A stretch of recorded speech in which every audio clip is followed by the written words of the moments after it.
everyone. Welcome to Tony Talks. Happy New Year. Thank you all for 2023 and I wish you all the best in 2024. God forbid it won't happen to you. God forbid it won't happen to any of us fighting this cause. But we can't be selfish and be self-centered.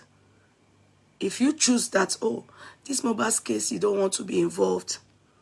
You chose to not to be involved because you don't want, the stress is too much, the wala is too much, the fight is too much. Everybody, they are just a loggerhead, they've turned it to fracas. Good. I can do the same. I can do the same. But at the end of the day, what if it is your family that this happened to? You never know. You never know. I know a lot of times people that fight for the community, for the society, they are not appreciated. In fact, they end up killing them. It happened to MKO Abiola. Are you getting me? In fact, you hear people say, hey, even our own is too much. What's our own? Is she related to the family of Mohbad? Even the family of Mohbad gone. Did you not see Wumi went to report us to Falano to stop her from talking? So I know. But until we realize that when you become a voice, and you choose to use it, you shouldn't be selective in the activism. Are you making sense with me? You shouldn't be selective. You shouldn't. You should do it for anybody. You never know. Look at my cousin, my blood cousin, my mom's younger brother's son, my cousin, my first cousin, not pay all this one, you people carry cousin. He's the one that I've been sharing his video on the social media. His name is Lawyer Olumide. He's my cousin, Aburo Mini. You can't see me doing anything in Nigeria, you'll see him there. I shared this video yesterday, how in doing his duty, his professional duties, to go and bail a client who is a carpenter, they pushed him into one DPO, arrested, I may be pronouncing it wrong. That's my cousin. In fact, for 60 hours, he was detained. He couldn't eat because the environment is smelling dirty. They lied on him. Let me allow you people here, my cousin, so that you understand that it is my cousin that happened to. Same thing happened to Mohbad. Many of us claim we did not hear when he went to report that they were bullying him, they were disgracing, demeaning him. Some of us will say it's none of our business. If we had heard, yeah, you can't come and die for Nigeria. It's true, because Nigerians, they are very wicked. In diaspora, they are wicked. In Nigeria, they are wicked. I understand why some of you say, Yeye Kudi, leave them. In fact, somebody have told me to tell Baba Mohbad to take the corpse of Mohbad and go and give it to the people that are obstructing justice for Mohbad. They should eat it and leave judgment in God's hand. That's what Americans don't do. That's what doesn't happen in the Western world. If we leave everything for God, Jesus Christ wouldn't say, when they went to ask him, should I be paying tax? He wouldn't say, give unto Caesar what is Caesar's. Give unto God what is God's. You can imagine if I have said, Mohbad's business is not my business, so I won't come out and be talking for my brother now until Punch carried it, until, I won't do it. Because When I saw other people, so I cared less. So why is it my own? And I want to become an activist. That's why you should understand that it can be anybody's turn at any time. You never know. It was my cousin's turn. I will show you people, show you everything about him. And I will then tell you people what's happening. Then tell you people the reason why I called you people's attention to what is happening today. It's a serious thing, and I'm going to carry you people along. So I will go to my cousin's. Yes, from the blues, my cousin called me. Can you see? You see? This is my caller. He said, hello, auntie. He called me. This is him. He's a lawyer. My mom's younger brother's son. Look at the way they are wheeling him into the hospital.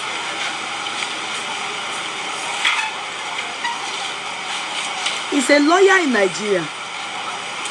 That is my cousin. His name is Olomide Sholupe. Can you see? That is my cousin. This is my cousin.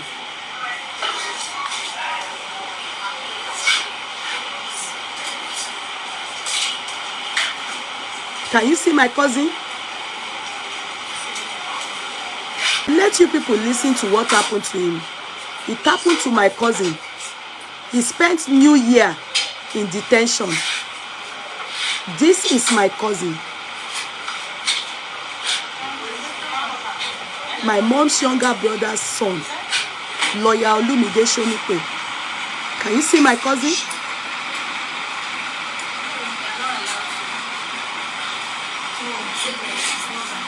Can you see my cousin? This is my cousin.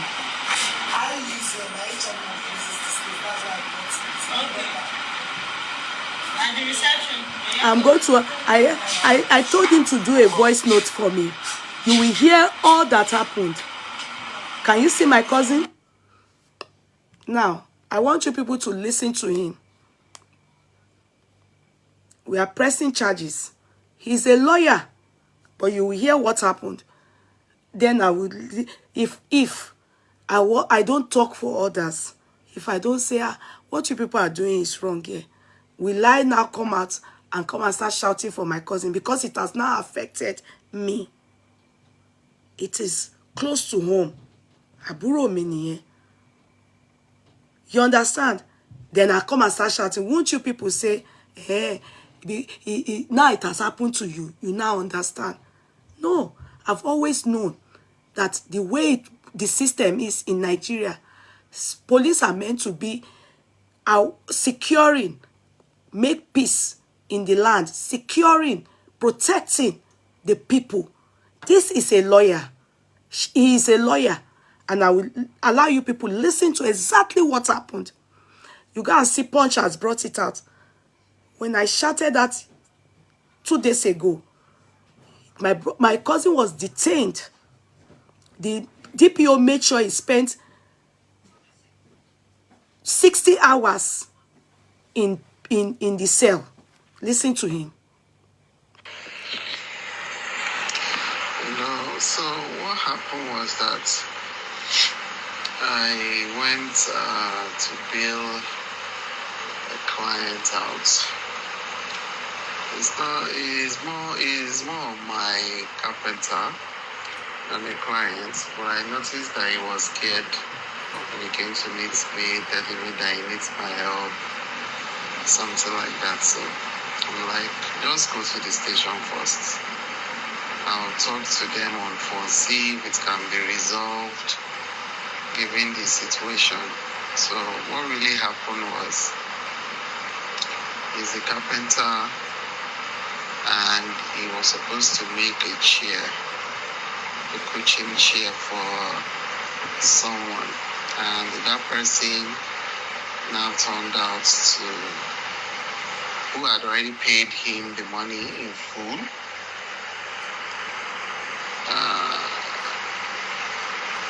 long story short, he already did the chair, but the guy doesn't want the chair. It was like the chair doesn't look or give the exact image of the picture that is sent to him. All these Google printout pictures. So the design doesn't look like it and all that. So the guy rejected it, involved to the police. When I got to the police station, because he called me saying that they wanted to detain him. So when I got to the police station, I met the IPO. I spoke with her. Her name is Super Grace. I spoke with her and I told her that this is purely civil. There's nothing criminal about this. But nonetheless, I understand how the petitioner would feel given that he spent so much money and he could not get his worth. And the rigors of going to civil court, blah, blah, blah. That let's try and settle this thing, whereby everybody goes home without having ill will against each other. And I spoke with him and it's like he will get 50K, pay him 50K by the end of January, and we'll get the remaining 162K balance. We'll give it to him as soon as he sells the coaching share. So they agreed and they were like, no problem, let's do this. I told them that they said that he will sign an undertaking and on how he's going to make the payment and when and how they're going to settle everything. So during that time, I tried to persuade the lady that since the matter is settled, they should release my client. That there is a shorty on ground already for him with his ID card, blah, blah, blah. He said, no problem. I should bring the shorty, but the issue of bail, I will pay 30K for bail. Obviously, I'm familiar with bail is not always free. And if you try to make it a big deal, it might just turn into something even much more difficult. But I try to persuade them to let them know that this guy is still going to be looking for 160, 1,000, and he has not yet even paid the 50,000. Let's still commence with the installments of the payments of the refund. At some point, we'll pay bill. That we cannot be expecting that kind of money at this stage. That it is the settlement itself that should be the key focus. Yeah, the woman was like, no, you have to pay the 30K for the bill. Blah, blah, blah. When I saw that she was being adamant, I just went to meet the DCO, one female elderly lady. I explained the situation to her, told her that this IPO lady is not cooperating, that the issue with bail, it can't work because this guy barely has money on him to pay this guy, the petitioner back, and she is asking for 30,000 naira. The DCU was like, lawyer, you two, you know now, you know how it is done now. I said, it's not like I don't know. But let's commence the installment payment first. See where that goes. Over time, we'll pay, we'll see you normal. So she was like, go and do something, lawyer. You cannot dress like this. Look like this and not like this matter is pro bono for me.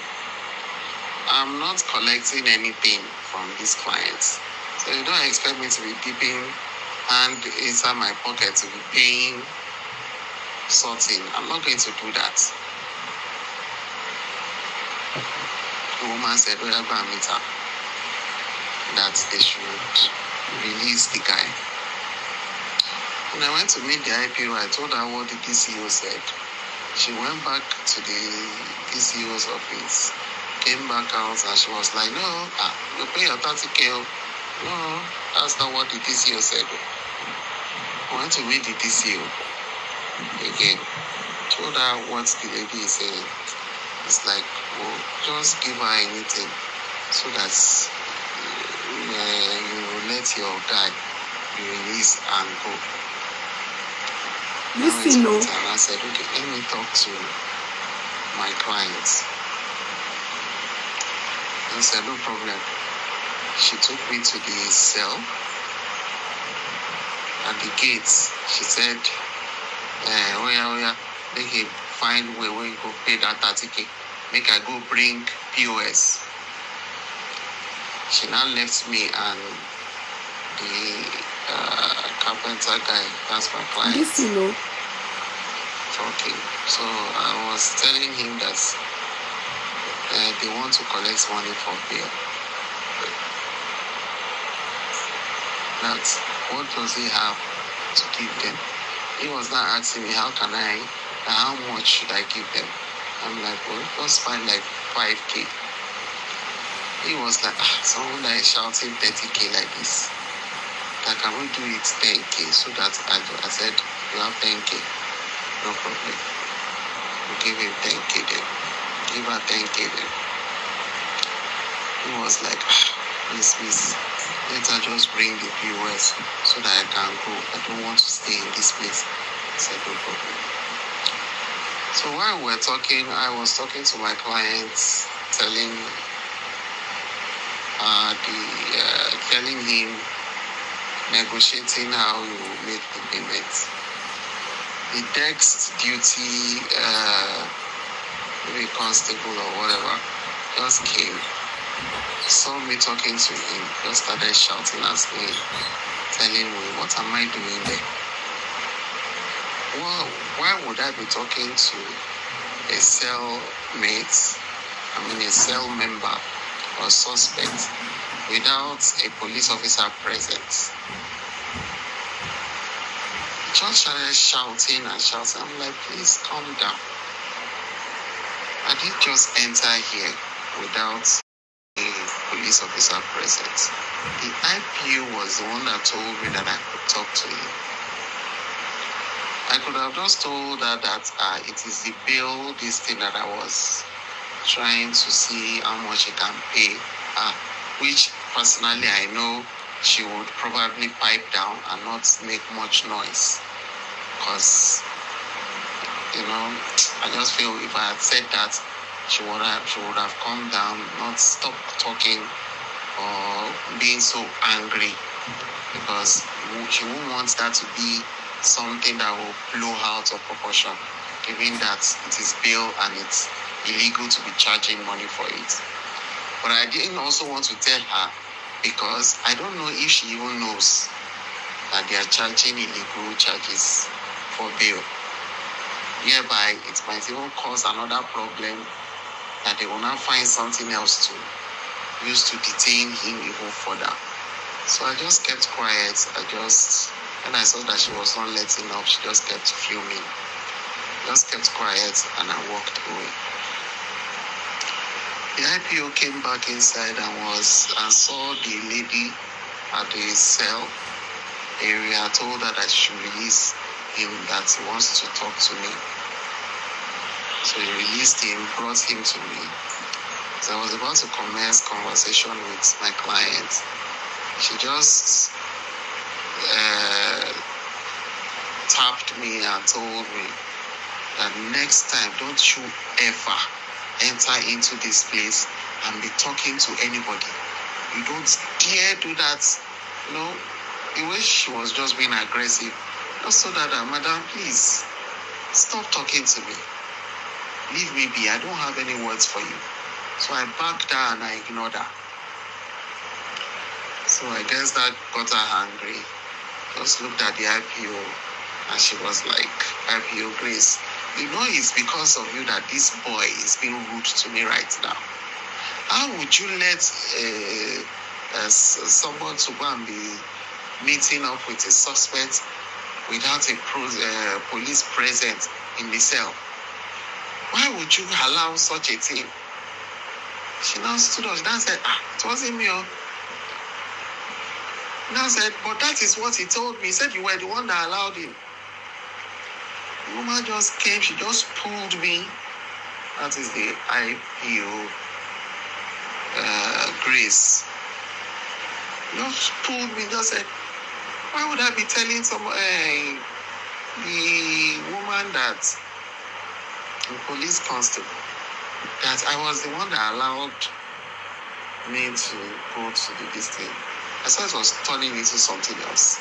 I just kept mute out. I didn't want to say anything because obviously you're the one that allowed me there. I don't know what you want me to say. Should I say you're not the one again? I tried to say, okay, it's okay, sorry. Let's just let it go. She just started fuming and shouting. I'm like, madam, are you not the one that told me to go and negotiate bail with this guy? Let it go. Just said, me? She just started poking me with her fingers in my chest. Police me. And she kept poking. I'm like, madam, please don't touch me. I said, don't touch you. Are you too big to be touched? Who are you? If I give you head boots now, give me head boots. I'm like, you do know that I'm a lawyer, right? And she was like, which kind of useless lawyer? Charge and bail lawyer. So immediately she said that the DPO came inside from outside, saw that scene, and she was like, he just faced me and just said, how dare you be talking to a police officer like that? Who do you think you are? And I approached him, opened to dialogue with him and tell him what happened. Before I could even speak or say anything, he just raised his hand and said, if I give you a dirty slap. I just looked at him and said, you won't dare do that. You will slap a lawyer. You will see the full force of the NBA the next day. He now brought his hand back down. Now said, NBA, Abby, don't worry. Oh yeah, lock him up. That's your NBA. I want to see them. I'm like, you will lock me up. Lock him up. He just lifted my trousers. Another police officer, a male police officer wearing gray, pulled my clothes. The IPO lady also pulled my clothes. No, I can't pick calls now. Dragging me to the cell area. So upon dragging me to the cell area, told me to take off my my slippers. I said, I want this robe. It's not possible. Just pulled my leg, removed my my shoe, my palm slippers, collected my earpiece. So it's so long. You understand? It's so long. I wanted you people to see what happened. This is my own blood now. Do you understand? It's so long for you people to understand how he spent 60 hours and what led to him being hospitalized. You understand? He's left the hospital now yesterday, but the NBA have taken up the case. We are going to do a case with them, with the police. In fact, Benjamin, who then was spoken to, because Punch got in touch with Benjamin, who then they arrested the man, the DPO. The story is quite long. The man is Moshalashi. Let me look at the area that this took place. It took place in Alimosho, Moshalashi Police Station, Gowon Estate, Alimosho Local Government Area of Lagos State. So the DPO's name is, his name is Austin, CSO, Austin Arese is the one. They got in touch with him. He refused to talk. They got in touch with others too. They refused to talk. But who then responded and said that he had no decorum? How can one, in the first place, bail is meant to be free. Do you understand? You people collect money for bail in Nigeria. You will force people. You have PSO in the police station where you people collect money. The money is one of these reasons. That's all the things that Nigeria police force need to look into. How can Benjamin Hundeyin be taking side? POS, how can he be taking side with a case he's not accustomed to? He doesn't know what happened. He has not gone to, NBA, they've gone, they've said, their president have gone to see my brother, my cousin. They've gone there, they are calling a case, they are pulling out, they are asking for, seeking for justice for this guy. In fact, do you know they detained him now with his clients? He had already, if you listen to it, he had got it to a state where the client is now meant to go out. They put him back again and put him with the clients. They pulled him and put him back with the clients. He took ill because, the environment in the cell, very dirty. He couldn't eat. And they were calling upon them, come. This boy is not eating. For 2 days, he didn't eat. He couldn't digest anything. He couldn't even take it in. He couldn't, because he was feeling nauseous, sick. At a point, he couldn't walk. He insisted that they give him a shorty to bail my brother. The older brother, who is my cousin, the older brother, Carlo. You understand? That one said, okay, the thing they're asking for, he has it. I will stand. The other person who has a level 15 or 14 civil servant, she also has who happens to be an auntie. They said, no, the DPO said they don't take woman as a shorty. That they don't take woman as shorty. Okay, they were to bring the person, a man that can stand as a shorty. Do you know? He said, I know this man. He greeted the man and left and said, okay, it's coming. He left until 11, 12 in the midnight. He made sure that this boy spent New Year because he wants the boy to, you understand, where he's a lawyer. Okay, I will deal with you and I will go scot-free. It's the veto power and the immunity they think they have. You don't have a right to be rude to a policeman. Just the truth. It's like being rude to the country because the uniform represents the state or the country. However, they should not treat people in this manner, especially when someone comes to bail. He's doing his work, his profession. This is what they do. This is what they do. You know that thing that Wunmi went to write out about people that are speaking on the social media? If they see you in Nigeria, the ones in Nigeria, they are hiding here and there. People talking for justice for Mohbad. Because police will do it. They will arrest you. They will arrest you for civil case. Is it a criminal case? No. It is a civil case. It's a carpenter that have done something to his clients or to here, and the carpenter did a wooden job, a furniture job, and the client doesn't like it. Okay, he wrote a petition, went to the station. The carpenter surrendered himself, came to the station, aired his own side. Okay, you are not satisfied with what happened. And they throw any here behind bar. It's a civil case. Kolobo go anywhere. You are not meant to throw the person behind bar. Yeah? The person is simply made, if you want to settle disputes in the community, which is good. You are supposed to say, oh yeah, why will you pay this person back? Then you have an agreement until it defaults. Let only right, let you have turn to that thing. It's still even got a civil case.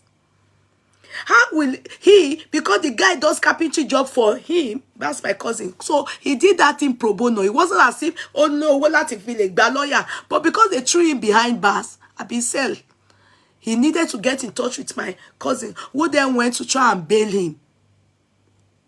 They were now demanding 30,000. Where is that going to? Is it going to the government? Is it going to the country? No, it's going to their own pockets. This is what they do in Nigeria. And my cousin was explaining to them that this money, I can't be the one to put my hand in my pocket now. I've only come to do, pro bono for this guy because he's somebody that I know. Okay, let me talk to him and ask what he has. They insisted that he must pay the 30,000. Cousin that, 5,000, okay. Because my cousin said, do you have 5,000 so I can just use it to bribe them? My cousin was not the one saying, the guy was not the one saying, this Olopada is crying and shouting because of 30,000. Lawyer, ẹ jẹ́ ká san 30, 10. So my cousin said he asked, so you have 10, okay. Another person now came. What are you doing? She was not still denying that she didn't know how my cousin went into this. How is that possible? You know, you people are working together and you are not doing it right and you are not able to tell each other that, is this right? Why make the world so uneasy for people? If they did not fight against the one that buy Bolale, this is what they do. When Mohbad carried a petition against Sam Larry that they are chasing up and down, beating up and down, they didn't do anything.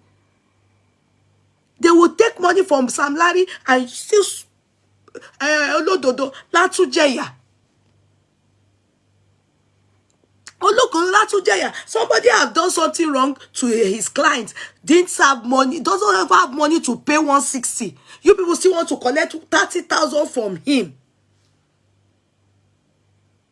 And my cousin was thinking, the person that came to report him, he has not even paid. You people are asking for 30,000 for bail. And you say bail is free. So where is that money going to?